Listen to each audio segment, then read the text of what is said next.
Mau tanya ini Pak, mau sebagai Bapak Ketua atau Pengurus Masjid Raya Kenegarian Kota Tangah, apa saja yang program selama ini yang Bapak laksanakan? Khusus untuk selama bulan Ramadan, Iya, Masjid Raya Negeri Tetangah pertama sekali melaksanakan pembangunan tempat berduduk wanita, iya, yang mana selama ini tempat berduduk laki-laki dan wanita bersebelahan sehingga kurang kondusif, kurang enak kelihatannya. Kadang-kadang bapak-bapak dan ibu-ibu kadang-kadang keluar masuk dari pintu tempat berduduk, kadang-kadang bersenggolan. iya, Sehingga timbul pemikiran kami bersama jamaah untuk membangun tempat berduduk baru yang mana diperkirakan akan menelan biaya sebanyak 140 juta rupiah. iya, Jadi mudah-mudahan ini pembangunan ini sama-sama kita dukung iya, sehingga nantinya apa yang kita rencanakan, wanita-wanita yang masuk masjid tidak bertemu dengan bapak-bapak yang belum masuk ke masjid. Jadi selagi kita menjaga jarak sehingga menghindarkan timbulnya perbuatan-perbuatan dosa yang mungkin disebabkan oleh kerana mata kita atau persenggolan kita dengan ibu-ibu, bapak-bapak menimbulkan dosa sehingga kita adakan semacam perubahan yang frontal untuk pembangunan tempat berduduk wanita ini. Yang kedua, kita dalam bulan Ramadan ini kegiatan dakwah yang kita laksanakan setiap malam sebelum kita solat Isya.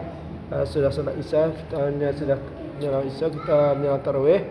Kita setiap malamnya mengadakan suatu kegiatan dakwah yang mana tujuan dakwah ini adalah bagaimana jemaah-jemaah ini bertambah ilmunya, terutama sekali ilmu agama, sehingga ilmu ini menuntun bapak-bapak dan ibu-ibu kita, juga anak-anak kita kepada hal-hal yang sesuai dengan tuntunan Rasulullah sallallahu alaihi wasallam.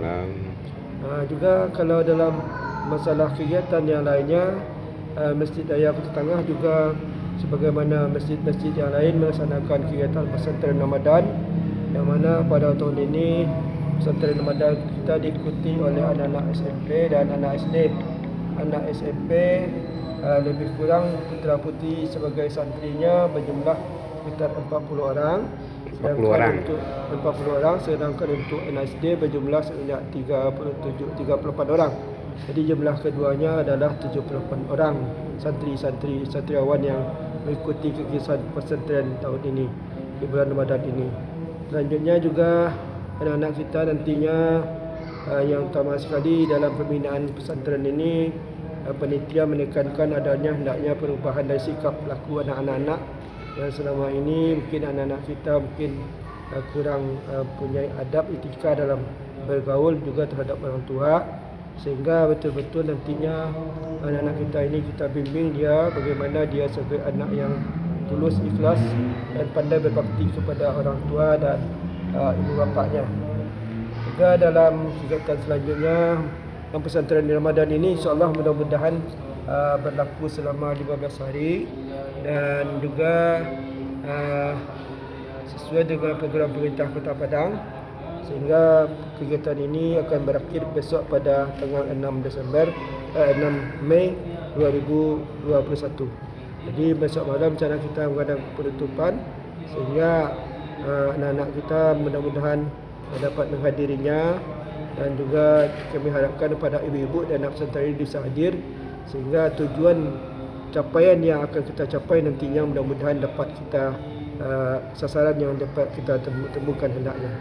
Selanjutnya kita nantinya juga berencana juga kemarin kita membagikan wang anak yatim, yang mana dalam bagian wang anak yatim kemarin wang yang kita bagikan mencapai 83.325.000 rupiah, yang mana wang sebanyak ini kita bagikan kepada anak yatim berjumlah 141 orang, sedangkan 16 orang adalah anak-anak piatu.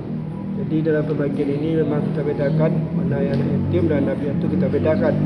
Anak yatim umumnya dapat 500.000 per orang, sedangkan piatu kita berikan 300.000 per orangnya, sehingga berjumlah wang yang kita bagikan itu semuanya mencapai 83.325.000 rupiah.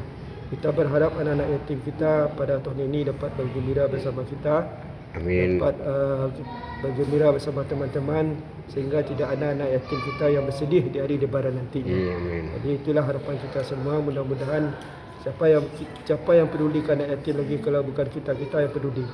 Tak ada lagi yang dipedulikan, makanya Masjid Raya Kota Tangah ikut peduli kepada anak-anak yatim dengan menjalankan kotak infak setiap minggunya, dan kotak infak yang ada di samping-samping masjid kita sediakan ada kotak infak masjid dan kotak infak anak yatim.